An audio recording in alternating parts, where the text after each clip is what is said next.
Walang preno kung bumatikos. Malalim at makatwirang komentaryo. Mag-ingat ang mga politikong gumagawa ng kalokohan at baka kayo ay tamaan ng Rapid Fire!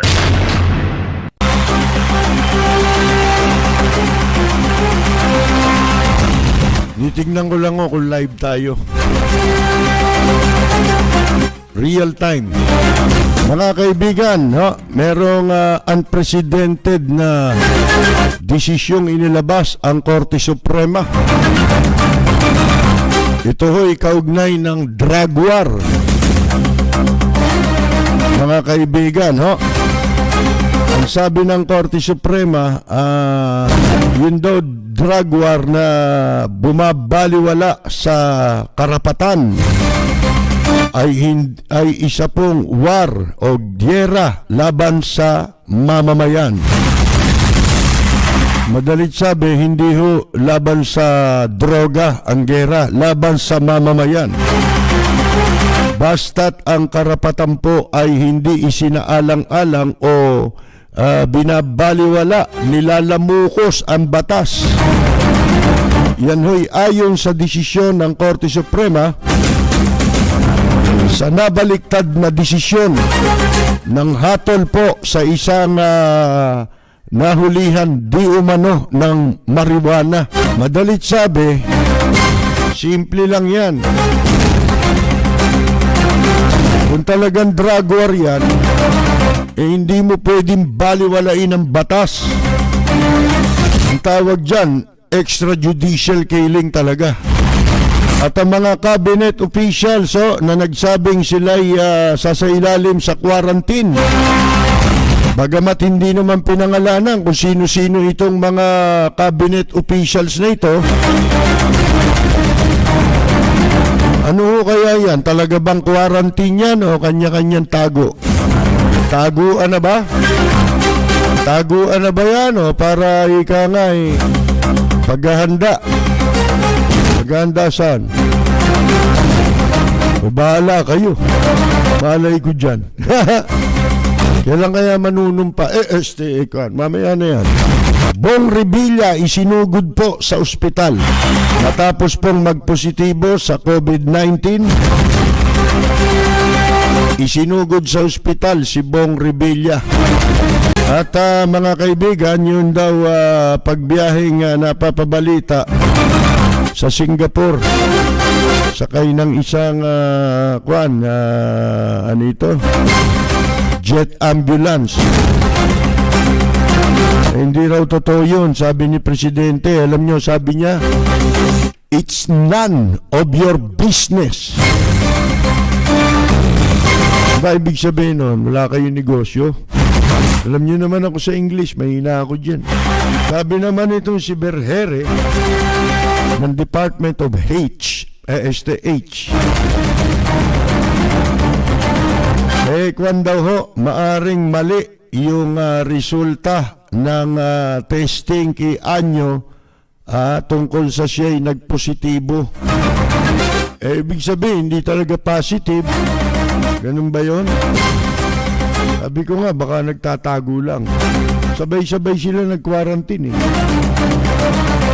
Ba't nila gagawin yun? Bakit may COVID ba si Presidente Duterte? At mga kaibigan, itong isang tarantado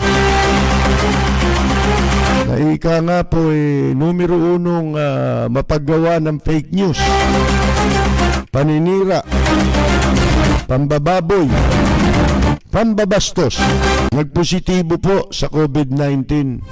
Yan sinasabi natin Akala nila kung nakasabsab sila sa administrasyon at nasa pundilyo ng administrasyon, parang hindi na sila tatablan ng lahat ng legalidad ng mga kasong kriminal sa panlalait, pang-alipusta, tagagawa ni mo kauso ng kahayupan, tinatablan din pala ng COVID. Yun Walang preno kung bumatikos. Malalim at makatwirang komentaryo. Mag-ingat ang mga politikong gumagawa ng kalokohan at baka kayo ay tamaan ng Lapid Fire! Bueno, mga kaibigan, simulan natin ang ating pong pag-uusapan dito po sa ayon kay Presidente Duterte, wala daw pakialam tayo, ha? O sino man, mga kaibigan, no? Kung gusto niyang magpunta sa kung saan-saan, ha? Ang sabi ho niya, kasi napabalita, di ba na, ano yan alingas-ngas Di natin alam kung chismis yan o ano. Pero, yung chismis, alam ho ninyo, para mapasinungalingan mo yan, simple lang, ano ba, chismis? Yung chismis na kumakalat, meron lumapag na jet ambulance sa Davao nitong nakaraang weekend, mga kaibigan, at bumalik din po o umalis din sa Davao, galing sa Singapore yun at bumalik din sa Singapore. So, nagkaroon ng speculation na baka ang sakay nito si Presidente Duterte. Kaya marami ang nabahalang mamamayan, mga kaibigan, ano po. Ang sabi ho niya, sabi daw ni Presidente Duterte, "Stop this nonsense of me going to Singapore if at all." Wala kayo pakialam. Ba, parang inchik na rin mag-Tagalog si Presidente Duterte, no? Wala kayo pakialam. Kung gusto ko pumunta, yan, mga kaibigan, doon sa kanyang nakatape na napalabas kagabi yata yan, ano?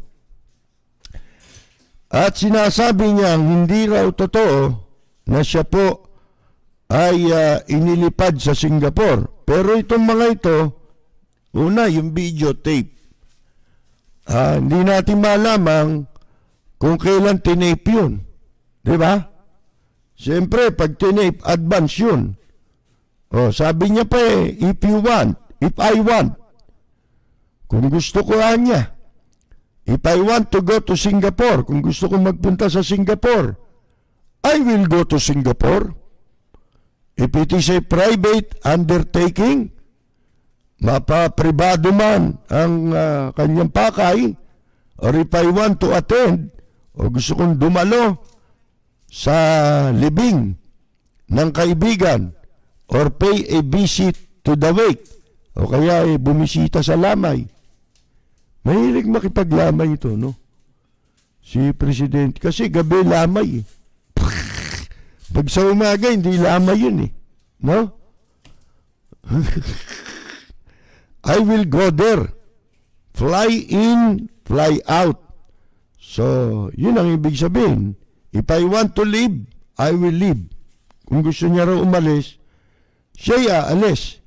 I don't have to keep it a secret because I will not be using any government funds. That's my habit. Nakalimutan dugtong yung bad. Bad habit.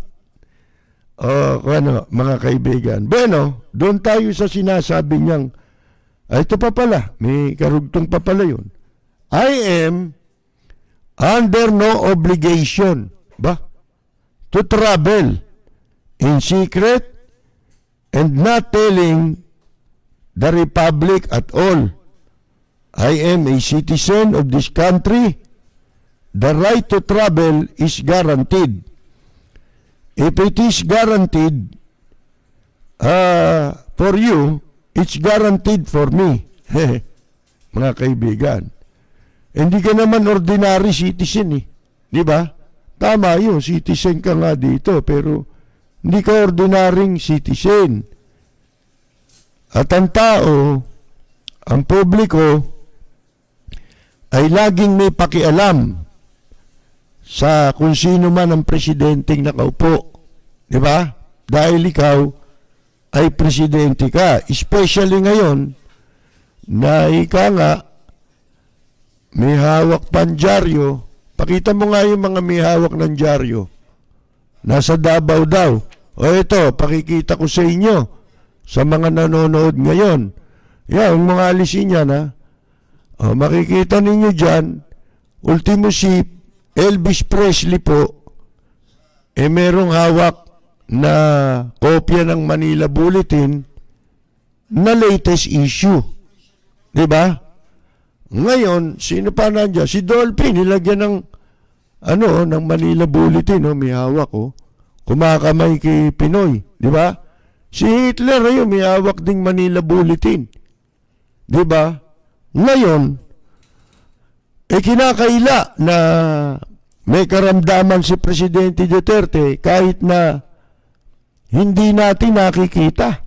Di ba? Hindi na pagkikita ng live. Meron namang ipinakitang video bago daw yun yung napanood ninyo kagabi. Bago yung kanyang pagsasalita ron. Pareho kasi ang suot ng damit yata Di ba? O isinuot niya lang yung damit na dati na niyang naisuot. Di ba? Pagkatapos, yung litrato na may hawak ng Manila Bulletin ay very yun suspicious. Kasi ang dami mong makikitang pwede yun dun sa yung dyaryo, bumibili ba kayo nun? Yung hanapin ng mali o kaya yung alin ng naiba. Mga kaibigan, yung magkapareho pero pag tinignan mo mabuti, merong mga konting nasa isang litrato pero wala sa isang litrato. Hindi ba? Ganun yun mga kaibigan Ang daming ron. Ang daming question mark doon. Sabi nga sa inyo kagabi, sabi nga natin, madaling doktorin na ngayon yan litrato kahit maligo ka sa beach, maraming tao.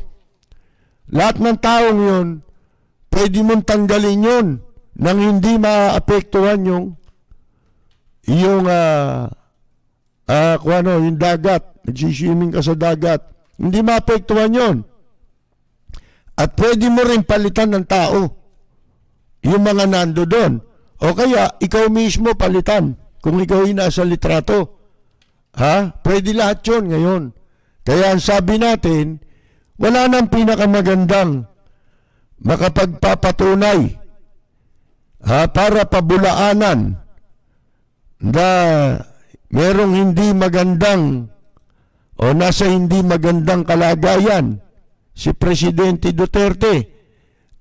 Yung gumawa kayo ng magpakita siya ipakita niyo siya, diba, sa publiko na walang pag-aalinlangan, walang pagdududang, live yun. Yun ang gagawin nyo. Paano yun? Siyempre, ano-ano yung mga bagay na pwedeng magpawala sa duda ng tao na yung pinanonood nila live. Di ba? Maraming paraan yan, marami. May media, etong mga huling nakikita natin, wala na di ba? At ang sabi pa nitong si Roque, dahil nga sa nagsimulang pagkalat ng balita na isinugod sa Singapore o ospital sa Singapore, si Presidente Duterte, ang sabi naman ni Roque,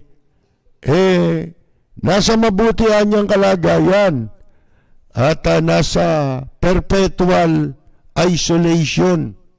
Wala akong narinig pang ganun, perpetual perpetual, hindi na makakatupad ng tungkulin niya. Di ba? Pag sinabi mong perpetual, especially nasa panahon tayo ng krisis. Higit sa lahat, ito yung panahon na meron tayo dapat leader. Di ba?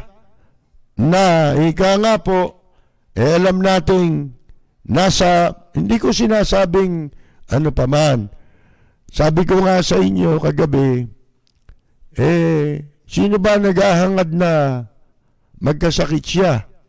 Di ba? Lalo nga ngayon, may pandemic, may crisis. Di siyempre, gusto natin, may leader tayo dyan. Hindi naman tayong pwedeng labo-labo na lang dito, mga kaibigan, di ho ba? O kaya pababayaan na lang natin mag-agawan sa kampana. Yung mga power grab, di ba?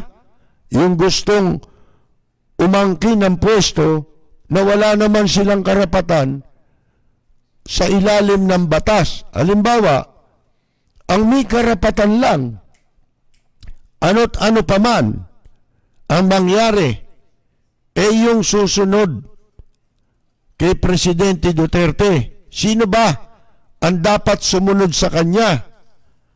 Ayon na rin, mga kaibigan, sa batas.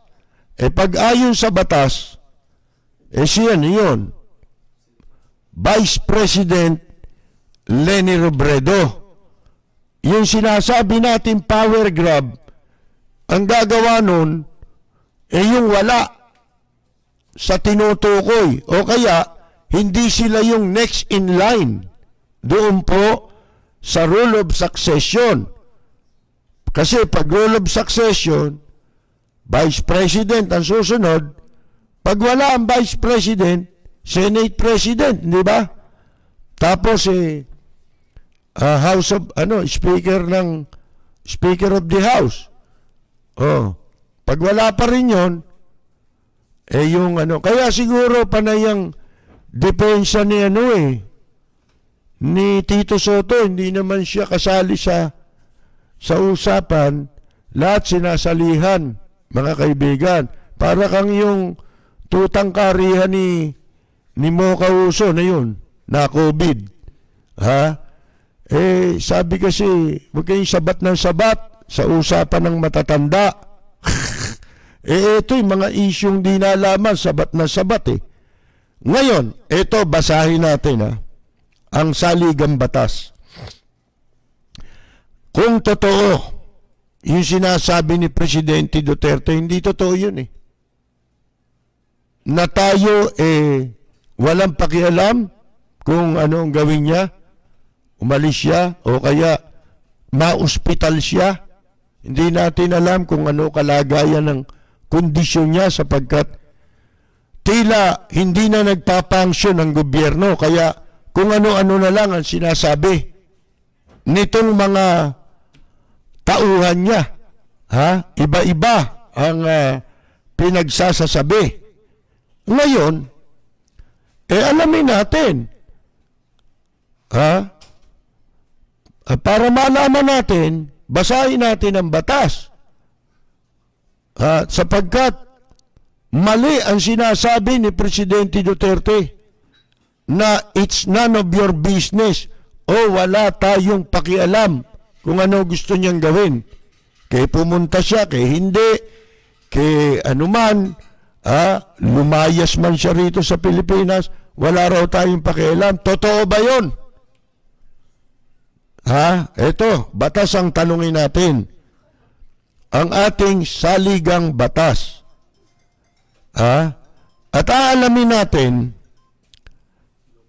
ano-ano ba ang pwedeng maging sanhi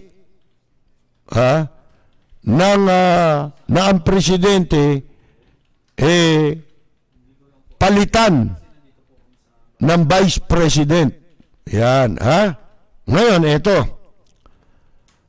Totoo ba yung sinasabi ni Presidente Duterte na wala tayong pakialam?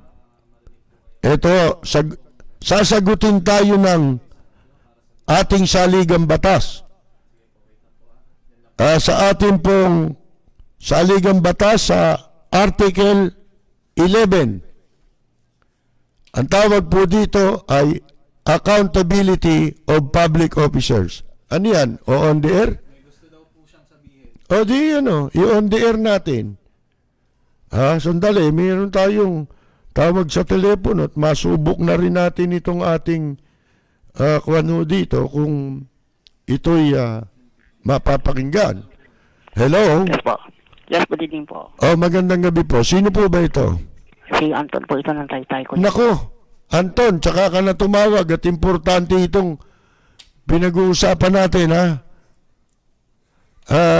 Ngayon, ito, ang sabi sa Article 11, Accountability of Public Officers. O, pananagutan ng mga public officers. Section 1, Public office is a public trust. Public officers and employees must at all times, mga public officers, ang presidente, public officer yan. At all times, be accountable to the people. Serve them with utmost responsibility, integrity, loyalty, and efficiency. Act with patriotism and justice and lead model lives. So mali siya. Sapagkat ang lahat ng public officer ay may pananagutan, dapat managot sa mamamayan. At meron pang sinasabi doon, act with patriotism. Yun ang wala siya. Kasi yung hindi niya paggiit sa ating kasarinlan, mga kaibigan, hindi po yun act of patriotism. Ano tawag doon? Abay, ano yun treason yun pagtataksil yun sa bansa at mamamayan. Ito, sa section 2. Palagay ko naman, intindihan nyo, maliwanag yun At simple lang ang mga wording sa English na ginamit Section 2. The President, the Vice President, and the members of the Supreme Court, the members of the Constitutional Commissions, and the Ombudsman may be removed from office on impeachment for and conviction of culpable violation of the Constitution, treason, bribery, graft and corruption, other high crimes, or betrayal of public trust. Bakit ko binasa itong Section 2? Kasi po, itong Section 2 ay isa sa paraan na sinasabi sa saligang batas kung kailan dapat umupo ang Vice President ng Pilipinas.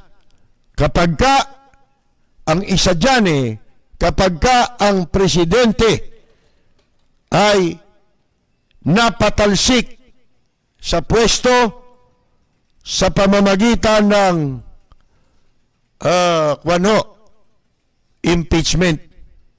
Yan mga kaibigan. At bukod sa Presidente, Vice President, meron pa mga iba, di ba? Pati mga Supreme Court. Kaya nga yung si Justice Corona noon. Saan siya, ano naging dahilan sa kanyang pagpapatalsik sa kanya bilang Supreme Court Chief Justice? Di ba ang ginamit doon betrayal of public trust. Kasi pag sinabi mong betrayal of public trust, napakalawak niyan Pero bago banggitin yung betrayal of public trust, merong mga specific na kasong pwede, di ba? At bukod doon, betrayal of public trust, abay malawak yun, di ba? Lalong lalaki.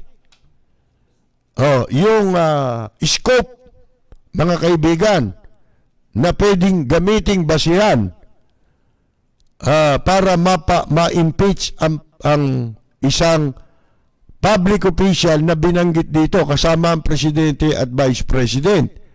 Ngayon, sa Section 3, pag pinuntahan natin, Section 3.1, sino ba ang pwedeng o sino ang merong kapangyarihan na mag-initiate ng mga kasong yan pagdating sa tinatawag na impeachment? Sinasabi sa Section 3.1, the House of Representatives. Sa kanila magsisimula yung inisyatibo para ma-impeach ang presidente. Pero, siguro naman hindi kayo mga tanga. Hindi tayo kasi mga DDS,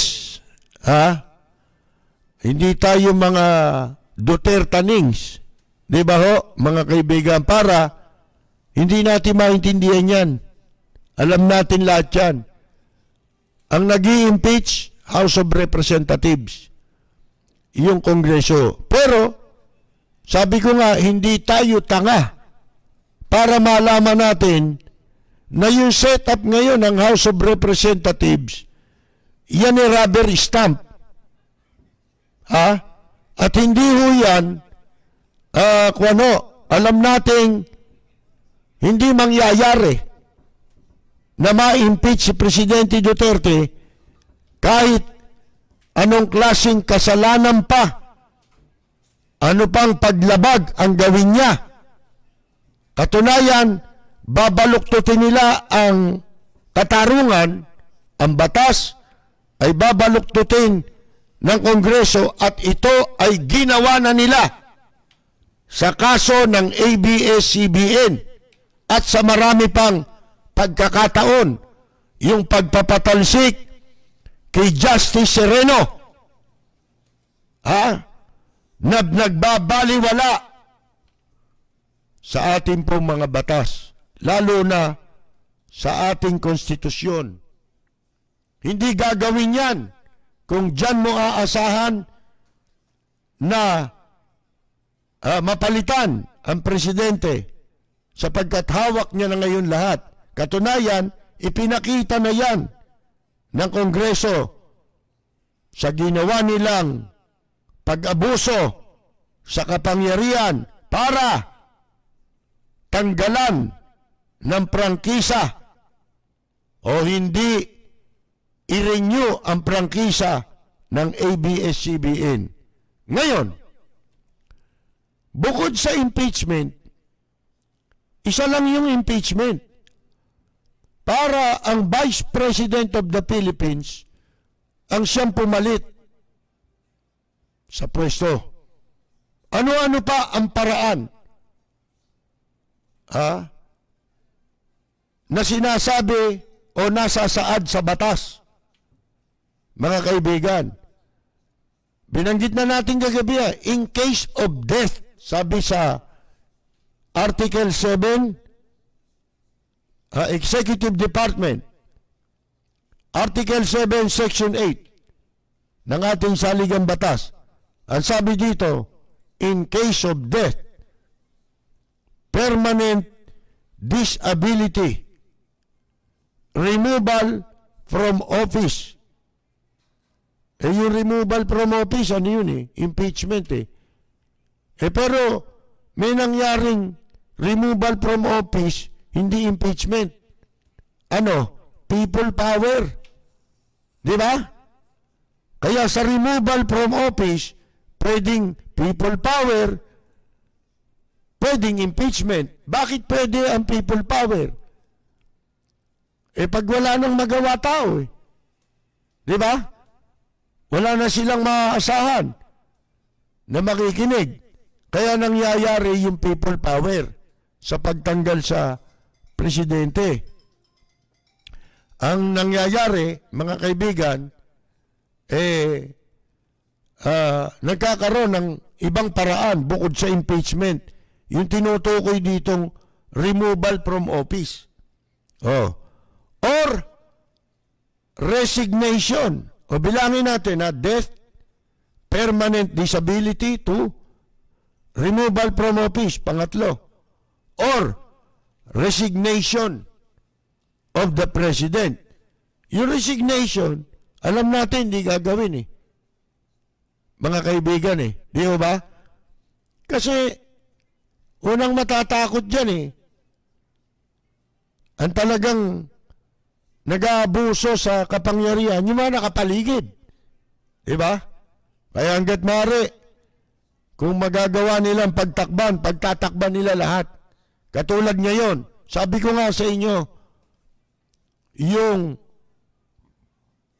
pag-uulat sa kalagayan ng kalusugan ng presidente ng Pilipinas, yan ho hindi pwedeng, ayaw man natin na magkasakit ang presidente. O kaya masyadong hamakin natin yung mga may sakit, kahit naman yung ibang may sakit eh.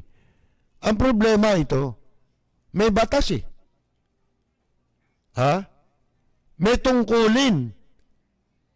May mandato ang mga opisyal sa pamahalaan para nila o inaatasan sila ng batas na kailangang malaman ng publiko, na ipaalam sa publiko ang tunay na estado o kalagayan tungkol sa kalusugan ngayon ng presidente, na yan ngayon ang ikinababahala ng marami sapagkat hindi po maganda na merong mangyari sa presidente ng Pilipinas. Ha? At kung may mangyari man sa presidente ng Pilipinas, kailangan ay merong mamuno kung ano yung nasasaad sa batas, dapat nating igalang yun. Ha? At karapatan ng mamamayan na iimbok yung batas na yan. Kung inaakala ng mamamayan na hindi na po nagpapangsyon ang isang pinuno ng bansa, pwede nating igiit yan. Bakit? Nasa batas eh. Sana kung ginigiit lang natin ito, o igigiit mo lang yan, dahil ayaw mo doon sa nakaupo. Ha? At ang gusto mo ay Vice President. That is beside the point. Kahit pa ganun lang ang gusto mo, ayaw mo sa Presidente, at ang gusto mo ay Vice President, walang pakialam yun. Sapagkat ang masusunod hindi yung gusto mo. Kung hindi, yung gusto ng batas. Yung batas ang dapat masunod. Ito sa Section 12. Binabanggit po dito, in case of serious illness of the President. Ha? Kung sakali, tama ba yun?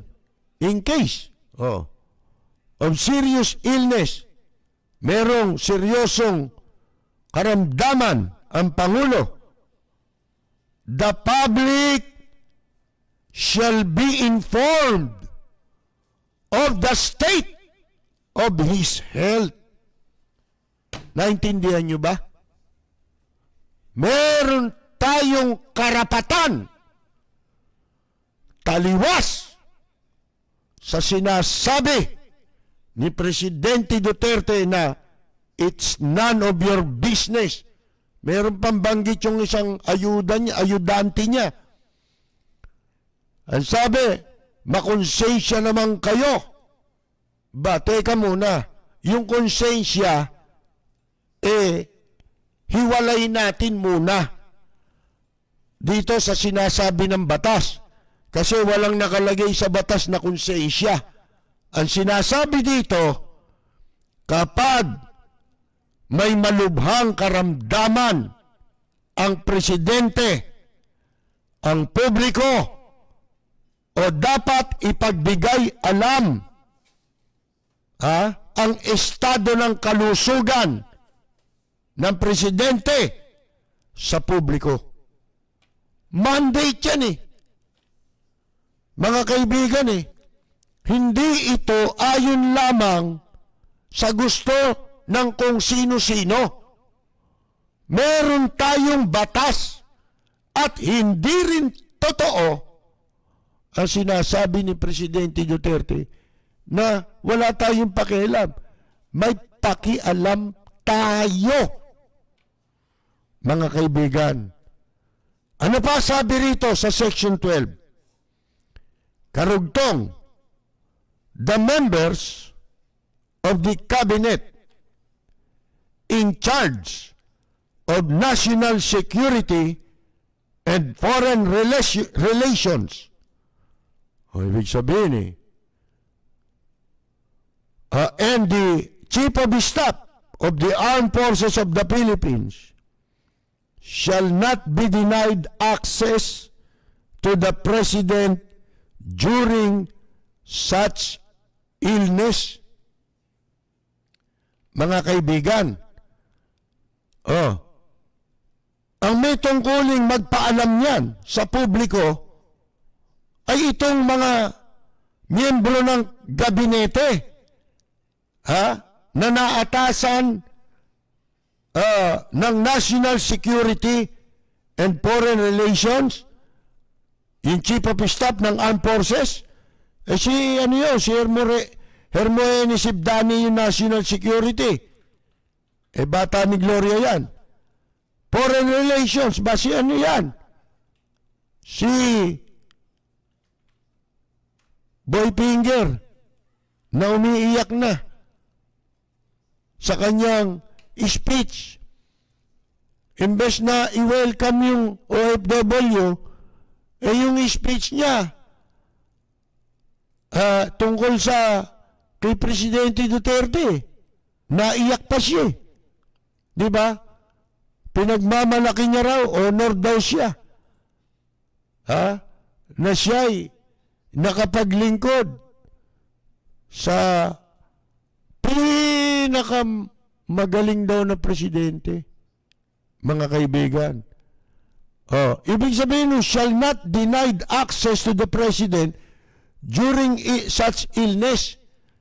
Sila yung mga responsible na mag-divulge ng katotohanan sa likod ng tunay na kalagayan ng kalusugan ng Pangulo. Bagay na hanggang ngayon ay hindi pa nila ginagawa. Bakit natin sinasabi ito? Kasi po dun sa naunang binasa natin na Section 8 ng Executive Department, hindi ko na ituloy Kasi ang binabanggit natin muna ron, yung mga kadahilanan na ang Vice President ang papalit. Di ba? Ito, babasahin natin ang buo para maging maliwanag. In case of death, permanent disability, removal from office, or resignation of the President, ito na ho, the Vice President shall become the President to serve the unexpired term. Madalit sabi, meron pang kulang 2 taon. Mga kaibigan, hindi natin alam kung ano na ito. Ano to? Yung bang sinasabing sila ay itong mga miyembro ng gabinete na nagkaka-COVID, kunyari, ako'y nagdododa ng nagkaka-COVID yung mga yan. Tapos magku-quarantine sabay-sabay. Sino-sino ito? Itong nag-quarantine na ito, mga kaibigan. Ito ba'y talagang nag-quarantine o pume-placing na? Hindi kaya yan buying time na lang ang ginagawa natin dito? Pinatatagal natin? Ba kailangan natin paghandaan sapagkat pagka hindi tinupad nitong mga kung sino-sino na inaatasan sa batas na sila ang pinapananagot na magtapat sa publiko, mga kaibigan, abay, malaking gulo yan. Magkakagulo ang bansa natin. At pag nangyari yon, ang responsible ay itong mga power grab na ayaw umalis sa pwesto at ayaw sumunod sa sinasaad ng ating saligang batas. Dapat nating sundin ito. Bakit? Sapagkat yan ang rule of law na malipit natin sinasabi, yan ang pinaka-importante sa lahat. Rule of law. Sa lahat ng issue na nangyayari laban sa pag-aabuso ng mga nasa pamahalaan, lahat yan pagbaluktot sa rule of law. Labag sa rule of law. Sumisira sa rule of law. Pagka nasira ang rule of law, walang batas. Kanya-kanya na tayo. Paano ho yan, mga kaibigan? Kaya, hindi totoo yung sinasabi ni Presidente Duterte. Ano po,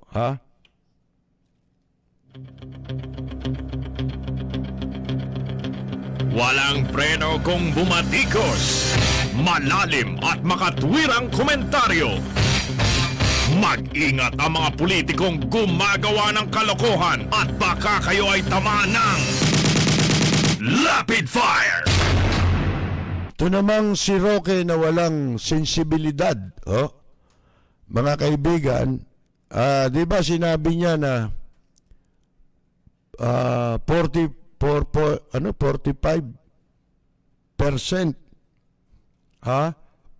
lang pala, 45, more than 45% lang pala ng mga may trabaho dito sa Pilipinas ang nawalan ng trabaho. Kaya siya raw ay masaya.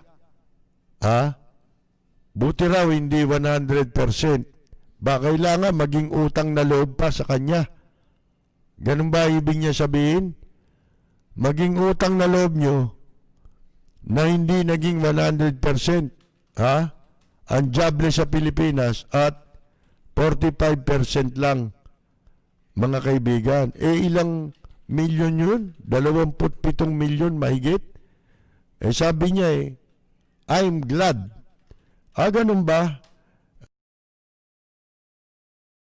Si Bong Revilla pala, mga kaibigan, ano raw, isinugod daw sa ospital, wala namang makapagsasabi. Sabi ko nga sa inyo, yung mga buhay, ilan na sila may COVID sa kwan na lumilitaw, Hindi natin alam kung may katotohanan kasi wala na mga credibility. Di ba? Sabi mo, hindi kayo nagnakaw. Di ba? Base sa mga ebidensya, sabi nga nung isang justice ng Sandigan Bayan, matibay ang ebidensya. Yung pong justice ng Sandigan Bayan na kumontra dun sa kaso, hindi ko naman sinasabing Pero mga kaibigan parang na to hindi ko, napapansin ko nagkakasakit na sila ng COVID. Ha? Tsaka, nag-ano sila, nag-quarantine. Hindi mo na maintindihan Ano ba ito? Buying time? Ano ito? Pinatatagal ninyo yung pag-execute ng inyong ng inyong mga pananagutan, accountability sa taong bayan, na ipabatid ninyo ang katotohanan. Wala naman pinagbabasihan, bunga lang sinasabi nyo. Ba hindi? Perpetual isolation pa ang sabi ni Roque. Bali ba? Ay mas lalong nakakabahala yun. Hindi ba? Pag sinabi perpetual ba walang katapusan yun. Hindi mo alam kailan matatapos yun. Mga kaibigan. O hindi kaya nagtatago na itong mga ito. Kanya-kanya nang ligtas katawan na. Kaya may paiyak-iyak na yung pag-iyak ni Locsin iniuugnay ng publiko. Ang perception ng publiko may kaugnayan sa tunay na estado ng kalusugan ni Presidente Duterte. At walang ibang makatutuldok dyan sa pagkabahala ng publiko kung hindi ilabas nyo si Presidente Duterte, ilitaw nyo na yung kanyang paglitaw live, real time, mga kaibigan, sapagkat yun lamang ang tanging paraan.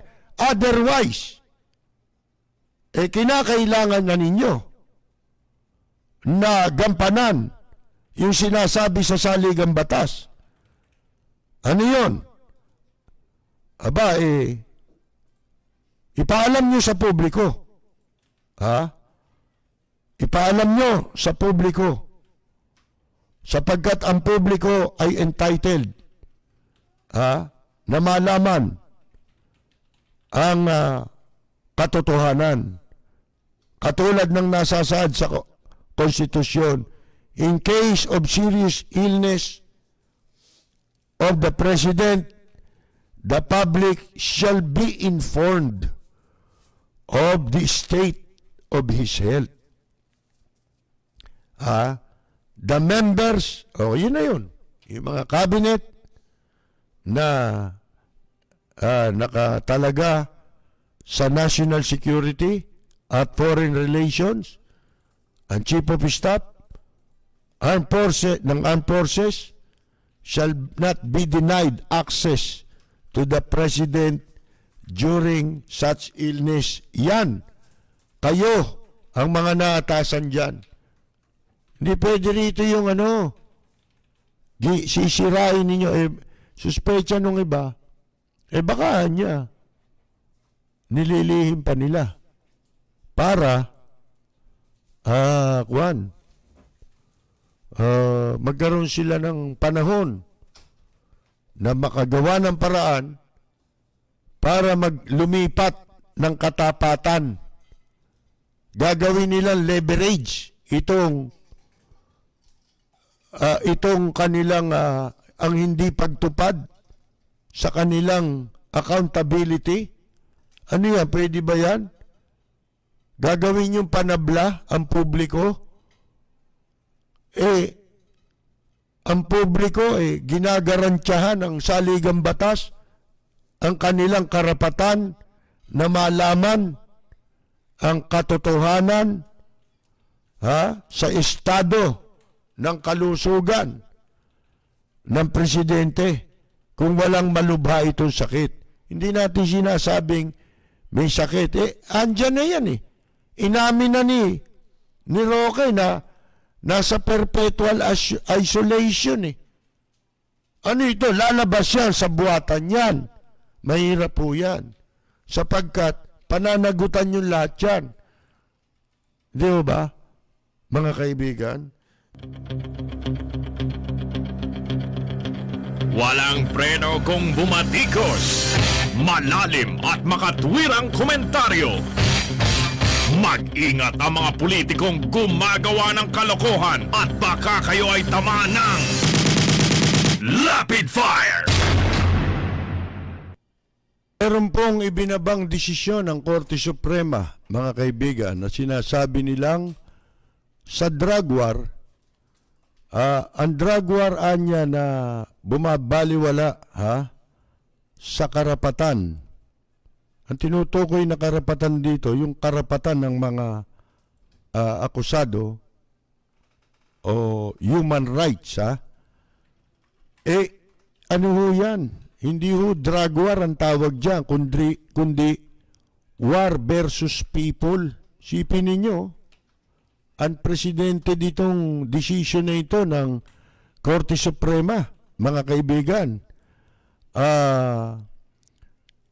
Sabi nila, a battle waged against illegal drugs that trample on the rights of the people is not a war on drugs. It is a war against the people. Yan ho ang kanilang sinasabi sa kanilang ibinabang desisyon. Desisyon ho ba tungkol saan ito, mga kaibigan? Saka sa isang kaso na nangyari noong 2014, na merong nahulihan ng 4 na bricks ng marijuana leaves. Ang sumulat ng desisyong ito, mga kaibigan, ay si Justice Alfredo Benjamin Caguiwa at ipinag-utos na palayain ang pangalan ay Jerry Sapla, na kanilang binaliktad ang naunang desisyon ng mababang hukuman at ng Court of Appeals sa kasong illegal drugs.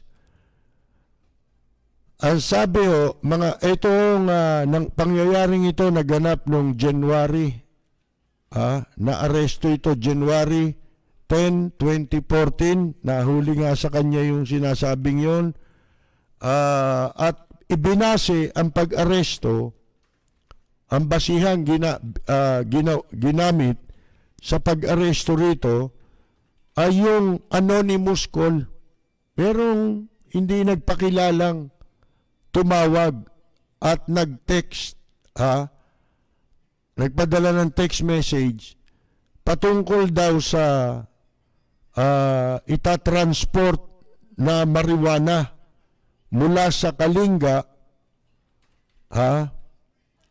at yung description nung pagkakakilanlan ng tao na may dala nito at yung kanyang sinasakyan ang ibinigay na impormasyon ng hindi nagpapakilalang tipster, mga kaibigan. Pagkatapos, nung makita raw ng mga pulis na yung sinasabing sasakyan, pinara ito ng mga pulis.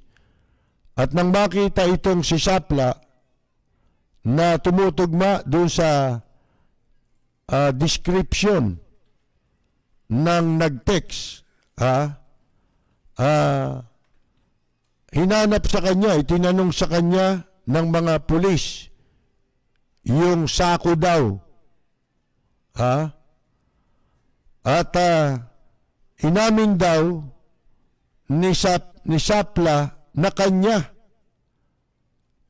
yung kontrabando.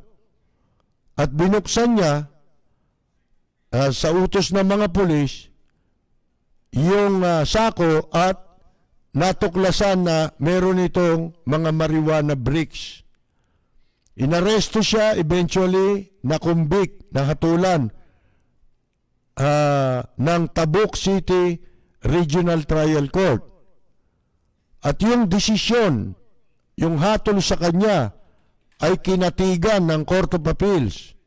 Kaya ito ay dumiretso sa Korte Suprema, sapagkat ang hatol sa kanya ay reclusion perpetua, mga kaibigan, yung pinakamataas na parusa na habang buhay.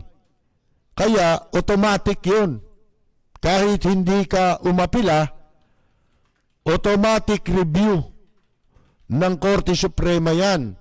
Yung mga kasong yung capital punishment, capital offense, at ang hatol ay capital punishment, mga kaibigan, subject to automatic review ng Korte Suprema. Ngayon, ang Korte Suprema hindi ho dulugan ng hindi yan trial of facts, mga kaibigan. Ibig sabihin, hindi sila yung gagawa ng paghatol. Idudulog mo sa kanila ang kaso na may hatol na, may desisyon na. At kaya mo idinudulog ito sa Korte Suprema ay para liwanagin ng Korte Suprema kung naging tama ang iginawad na ang hatol ng mababang hukuman at ng Court of Appeals. Pero binaliktad po ng Korte Suprema yung pong hatol ng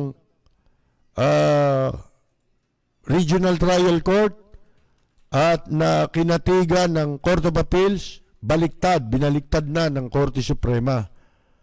Ang sabi ho ng Korte Suprema, the police cannot rely on anonymous text messages to conduct an extensive and intrusive search without a search warrant.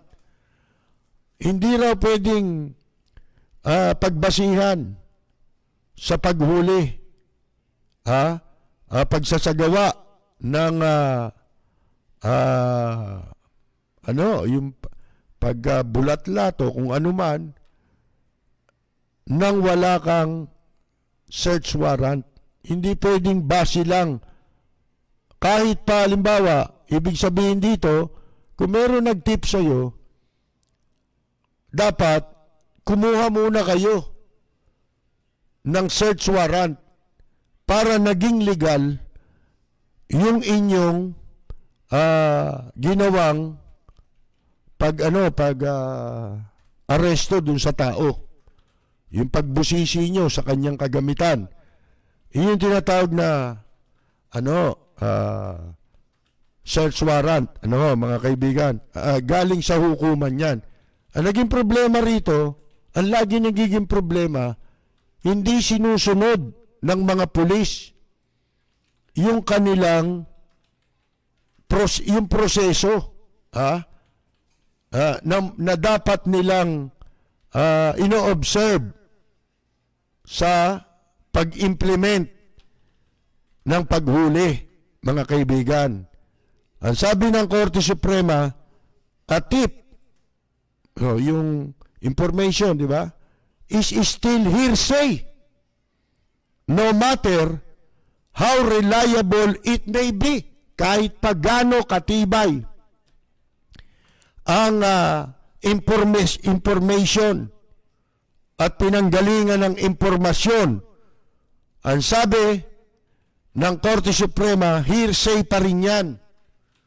So, kailangan, bago mo arestuhin yung tao at bago mo rekisahin, i-search yung tao, mga kaibigan, dapat meron kayong warrant of arrest. Mabuti pa siguro kung pinalabas na lang ng mga pulis na nasa hindi naman lang mapapalabas na gano'n kasi siguro wala silang pagbabasihang dahilan na sila'y nagkakandak ng checkpoint, di ba? Sana kung gano'n sa checkpoint. Siguro kaya hindi nila ginamit na paraan yon para patibayin yung kaso nila. Gumamit sila, sinasabi nila meron silang impormasyon na nakuha, may nag-report sa kanila, anonymous, mga kaibigan. Ang sabi pa dito by solely relying on tips from informants, ang sabi ho ng Supreme Court, such practice would open the floodgates to unfounded searches, seizures, and arrests that may be initiated by sly informants. Madalit sabi, alam nyo, ang medyo maganda dito sa desisyon na to, pwede nang magamit ito laban doon sa nakakabahalang batas na ano yun? Yung ipinasang batas, anti-terrorism bill. Pwede na rin gamitin ito, mga kaibigan. Kasi ang sabi ng Supreme Court, hindi pwede yan kasi pagka ganyan ang ginawa ng pulis, basta ka na lang sisita ng tao na sinasabi mo meron dala na kontrabando, pero hindi ka kumuha ng warrant of arrest, yung practice na yan ay magbubukas ng pintuan sa mga pag-abuso para maisagawa yung gusto nilang gawin. Kunyari, search, seizure, arrest. Yan ang mangyayari. Wala nang, yung sinasabi nating rule of law. Kasi ang rule of law, merong dapat sundin ng ang mga police na procedure Hindi ba? Hindi nila sinusunod yun. Mga kaibigan, kaya eventually, kahit na sabihin mong totoo na meron talagang dala na kontrabando yung tao, pero sa mata ng batas, mali pa rin yun. Ibig sabihin, yung protection pa rin ng tao ang importante. Kahit na sabihin mo pa rin totoo yan, sapagkat maaring sa kanya, umamin siya, pero ito'y magbubukas naman ng pintuan para maabuso yung ibang mamamayan. Di ba? Gagamitin na yan para sa iba. Titigas ng ulo ng mga pulis Doon sa drug war lang, parang sinasabi na nga ng Korte Suprema na mali lahat yan. Sa kaso ni Sapla, ang sabi the invalid and unlawful search of a moving vehicle cannot be cured by the supposed consent. Kahit pa pumayag yung biktima, siya ngayon ang lumalabas na biktima rito, yung akusado. Na kusa niyang binuksan nung sabihin sa kanya, pabuksan sa kanya, kusa niyang binuksan yung sako. Kalain ninyo, inabsuelto ito ng Korte Suprema, naisalba siya ng Korte Suprema. Dahil ang pinangangalagaan dito ngayon, lumilitaw, yung mga tao na. Hindi lamang hindi yung baliwala, yung isa lang Di ba may kasabihan nga tayo? Hindi bali tayong magkulong o magpalaya. Hindi bali tayong magpalaya ng 1,000 may kasalanan kesa magkulong tayo ng 1 taong walang kasalanan. So pagka na-dismiss ang kaso on technicalities, mga kaibigan, a waiver of rights against unreasonable searches and seizure must have the following requisites. It must, number 1, it must appear that the rights exist. Dapat daw masiguro na yung karapatan hindi nilalabag. Number 2, the person involved had knowledge, actual or constructive, of the existence of such right. kailangan alam nung huhulihin, nung subject ng police operation, yung kanyang right ay na-observe, di ba? And said person had an actual intention to relinquish the right. Oh, kung ang tao ay pumapayag na ipaubaya niya yung kanyang karapatan. Ang sabi dito, surplus apparent consent to the search. Yun daw ginawang pagpayag nung akusado na i-search siya, conducted by the police, na sinagawa ng police, was not unequivocal, specific, intelligently given, and unattended by duress or coercion. It cannot be seriously denied that accused appellant Sapla was subjected to a coercive environment, considering that he was confronted by several armed police officers in a checkpoint. Oh, mga kaibigan, the High Court said, by disregarding basic constitutional rights, pagka daw binaliwala yung mga pangunahin o importanteng karapatan sa konstitusyon, as means to curtail the proliferation of illegal drugs para bilang pagsugpo sa pagkalat ng illegal na droga, instead of protecting the general welfare. Ayun, sa halip na pinoproteksyonan ang kapakanan ng lahat, oppositely, the general welfare is viciously assaulted. Baliktad ang mga kaibigan, ang mangyayari kung hindi susundin ng mga pulis yung talagang proseso. Di ba sabi nga sa inyo, halimbawa, meron pa yan yung mga tuntunin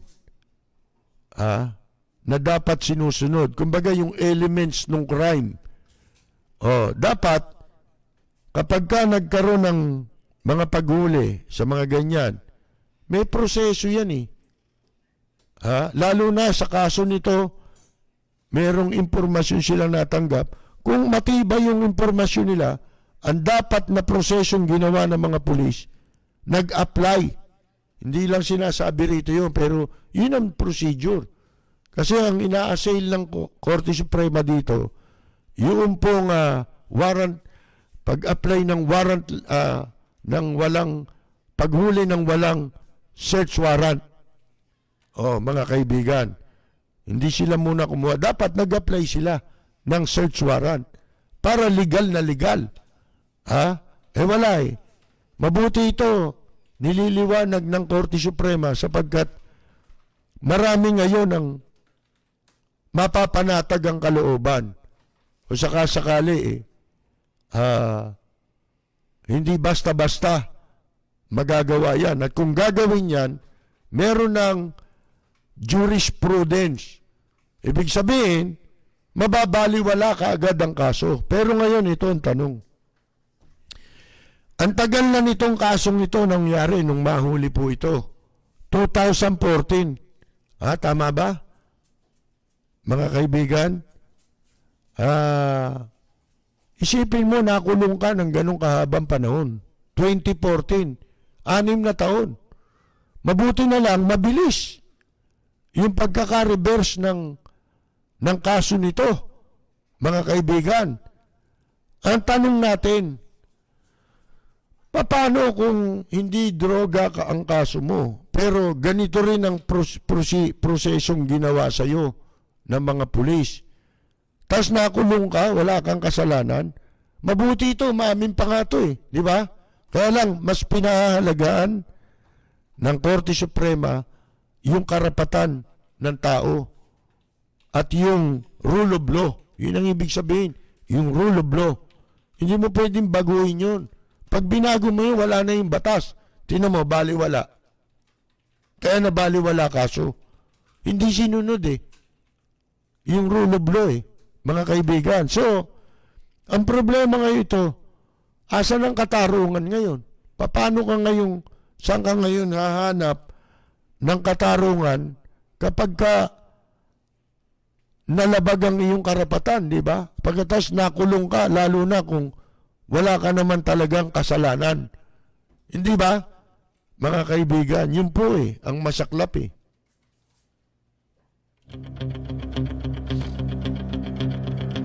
Walang preno kung bumatikos. Malalim at makatwirang komentaryo. Mag-ingat ang mga politikong gumagawa ng kalokohan at baka kayo ay tamaan ng Lapid Fire! Meron pa ho tayong babasahin dito na isang naipost sa social media. Maganda ang kanyang pananaw. Ang pangalan nito, Vicente Romano III. Hindi ko alam kung sino ito. Meron nag-share sa atin. Ito'y tungkol doon sa pinag-uusapan ngayon kung si Presidente Duterte ba ay totoong may karamdaman at sinugod sa Singapore. At pati na yung mga paliwanag ng mga opisyal na Malacanang. Ito ang sinulat ni Vicente Romano III. It started with the rumor that a medical evacuation plane landed in Davao and then flew to Singapore last Saturday evening. Nagsimulaan niya ang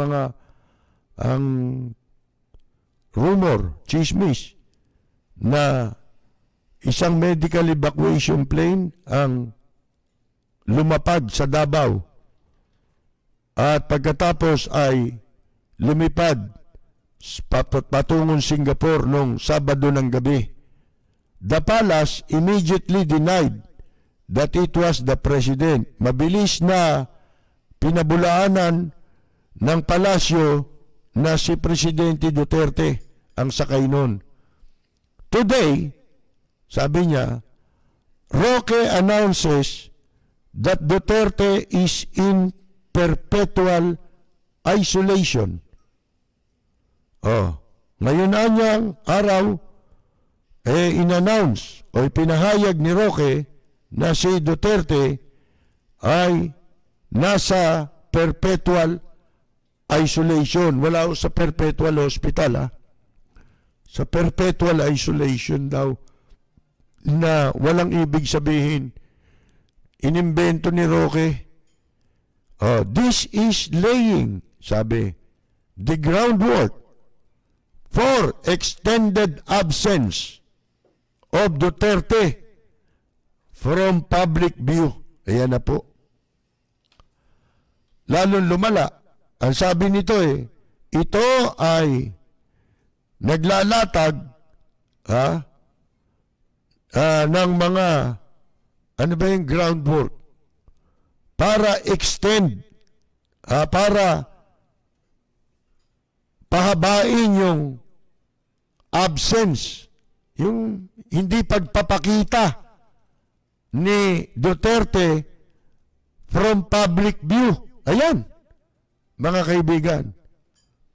Whatever it is, it can only mean that the president is no longer capable of discharging his duties. How can he if he's in isolation? Tama. Ano pa man yan, isa lang, nangangahulugan lamang na ang presidente hindi na, wala nang kakayahan na manungkulan, di ba? O gampanan ang kanyang tungkulin dahil sa sinasabing ni Roque na perpetual isolation. Paano yan? Kung siya ay nasa isolation.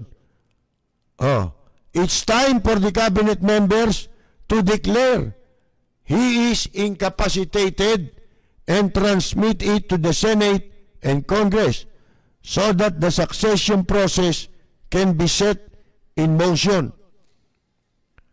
Dapat daw, oras na para ang mga miyembro ng gabinete ideklara na wala nang incapacitated na, inutil na si Presidente Duterte and transmit to the Congress. Ipaalam na sa Senado, Kongreso. Yun yung proseso. Di ba kanina nga binasa natin? Yung mga cabinet member na in charge sa national security, foreign relations, chief of staff ng armed forces, ayan, sila ang magta-transmit dapat niyan. If not, kung hindi, anya, let us demand. Kita ninyo, parang ito yung sinabi natin, that each cabinet member publicly declare that they have personal knowledge that Duterte is still capable to discharge his duties. Sabihin ninyo, yun ang hindi kasi sinasabi nga naman ngayon ng mga nitong si Roque. May kakayahan ba? Ang presidente nagampanan pa ang kanyang tungkulin. Gayong ikaw mismo ang nagsabi na siya ay nasa perpetual isolation. Tanong din natin kay Locsin, dahil siya yung nire-repair sa konstitusyon, in charge of foreign relations, na masasabi niyo ba na si Presidente Duterte, sabihin niyo sa publiko, na meron pang kakayahan na gampanan ng kanyang tungkulin? Yun yung sinasabi dito. Dapat igiit natin yan, tayong mga mamamayan. Sabi ko nga, karapatan natin yun. Nasa saligang batas yun, di ba binasa natin kanina? Entitled ang Pilipino, obligasyon na ipaalam ang tunay na kalagayan o estado ng kalusugan ng Pangulo sa publiko. Obligasyon nila yan. Ay alinsunod sa saligang batas. Ang sabi dito, this way, when the truth comes out, sa pamamagitan na niya nito, kapag lumabas na ang katotohanan, we can hold them accountable for conspiracy to violate the Constitution and defraud the people. Yan. Pag lumabas niya ang katotohanan ito, ang katotohanan, pwede natin silang panagutin sa pakikipagsabuat, sa pagsasabuatan na labagin ang saligang batas at linlangin ang publiko. Ganda na ang pagkakasulat. Simple. Madaling maunawaan. Hindi na niya kinokote ang exact words ng saligang batas, pero maiintindihan mo kung katulad nito na, binasa natin, napakinggan nyo, di ba? Sa kanya hindi na kailangan. Maliwanag kasi. Hindi ba? We should also demand full disclosure of the President's health. That too, sabi niya, dapat din nating igiit ang paglalabas tungkol sa kalusugan ng Presidente. At yan din ay nasasaad sa saligang batas. May this time around, the Supreme Court will heed the plea of petitioners. Baka ito yung nagpetisyon na dininay ng Korte Suprema. Kasi nung nag-file sila, hindi pa ganito ang katindi ang hinala tungkol sa kalusugan ng presidente. Iba nga naman ngayon. Iba na ngayon. Maging sa Korte Suprema, hindi na maitatago. Kasi yung mga video na pinakikita, sila pa nga nagpakita, pero kaduda-duda na yung itsura di ba? Bloated na yung mata Mga kaibigan Kala ko nga nakipag-boxing kay Pacquiao At groge. Dapat ang Supreme Court in a crisis as big as the one we're facing, sa krisis anya na sinlaki ng kinakaharap natin ngayon, we cannot afford to have a leader in absentia. Sa kinakaharap nating krisis nga ngayon, hindi pwedeng magkaroon tayo ng leader na lider-lideran lang, in absentia. Leader by title, tapos hindi natin nakikita. Mga kaibigan, invisible president. Di ba? Yun ang kahulugan nun in absentia, the invisible president.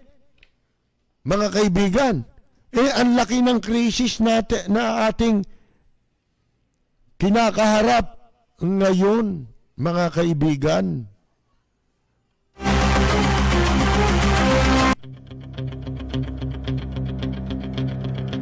Walang preno kung bumatikos.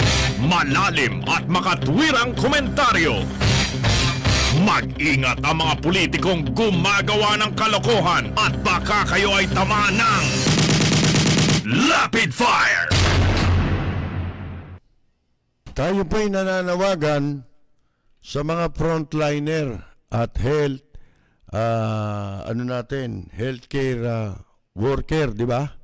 Health workers natin, mga nurse, doktor na pinagbantaan, inalipusta, o matapos pagbantaan, takutin, alipustain, hamakin, dapurakin ni Presidente Duterte,